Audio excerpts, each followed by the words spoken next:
माननीय सभापति जी, जय भीम। महामहिम राष्ट्रपति जी के अभिभाषण पर धन्यवाद प्रस्ताव पर बोलने को आपने मुझे अवसर दिया, इसके लिए मैं आपका आभारी हूँ।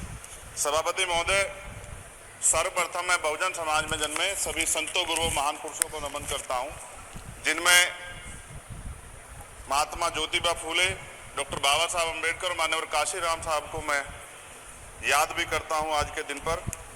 साथ साथ नगीना की महान जनता और भीम आर्मी और हमारी पार्टी आज़ाद समाज पार्टी काशीराम के साथियों का भी धन्यवाद करता हूँ। इसके बाद अपने कुल गुरु जगत गुरु सतगुरु रविदास जी महाराज को भी मैं नमन करता हूँ, जिन्होंने दुनिया को लगभग 600 साल पहले बेगमपुरा शहर के रूप में दुनिया का सबसे महान लोकतांत्रिक दर्शन दिया।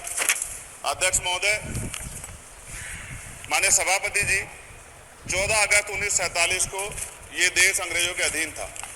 15 अगस्त 1947 को हम लोग आज़ाद हुए। 16 अगस्त 1947 को देश आज़ादी में था, लेकिन धन धरती राजपाट में बंटवारा नहीं हुआ। जो साधन संसाधन थे उनमें बंटवारा सही रूप से न होने के कारण एक बहुत बड़ी आबादी सुविधाओं से वंचित और सम्मान से वंचित रह गई।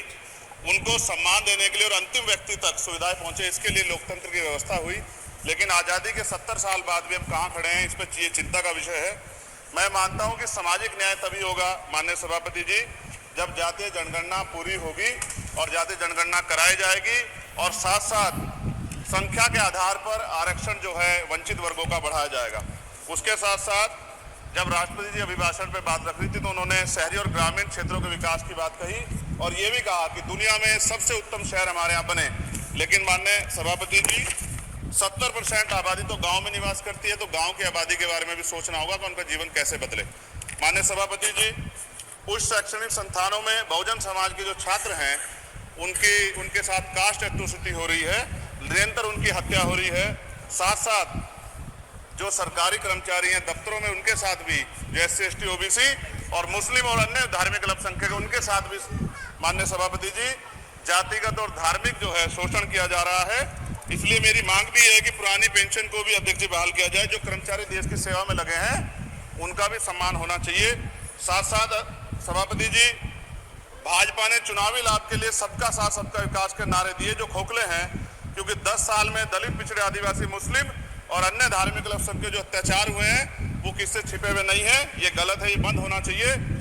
सभापति महोदय जी, महामहिम राष्ट्रपति जी के अभिभाषण में निजी क्षेत्रों में SC ST OBC को रिजर्वेशन देने का कोई उल्लेख नहीं हुआ है, जो कि आज चर्चा का विषय, क्योंकि 98% प्राइवेट सेक्टर है, 2% सरकारी सेक्टर है, तो 98% प्राइवेट सेक्टर में भी हमारी हिस्सेदारी की बात होनी चाहिए। माननीय सभापति जी, आशा कार्यकर्ताओं, आंगनबाड़ी वर्करों, भोजन माताओं के वेतन वृद्धि में भी कोई उल्लेख नहीं हुआ है, वो भी अभी नंगे, उन पर भी सोचना पड़ेगा। माननीय सभापति जी, जिस क्षेत्र से मैं चुन के आऊँ नगीना से, वो बहुत पिछड़ा क्षेत्र है, उस क्षेत्र में कोई विशेष आर्थिक पैकेज नहीं दिया गया, रोजगार की सेवाएं नहीं है, नौजवान पलायन करता है। IIT, IIM, एम्स, केंद्रीय विद्यालय आदि शिक्षा में और चिकित्सा संस्थानों की स्थापना होनी चाहिए, जो कि नहीं है। और माननीय सभापति जी, मानसून सत्र आ गया है, मेरा क्षेत्र बाढ़ से बहुत प्रभावित है, इसलिए मैं आपसे आग्रह करूंगा कि वहां के लोगों को बाढ़ से निजात दिलाई जाए। माननीय सभापति जी, चीन हमें आंख दिखा रहा है और लगातार हमारे देश की सीमाओं में घुसपैठ कर रहा है, इसलिए अग्निवीर योजना को हटाकर पुनः सेना भर्ती शुरू की जाए और साथ साथ भारत की सबसे प्राचीन व बहादुर रेजिमेंट में से एक चमार रेजिमेंट को पुनः बहाल करा जाए, ऐसा भी मेरा आपसे आग्रह है।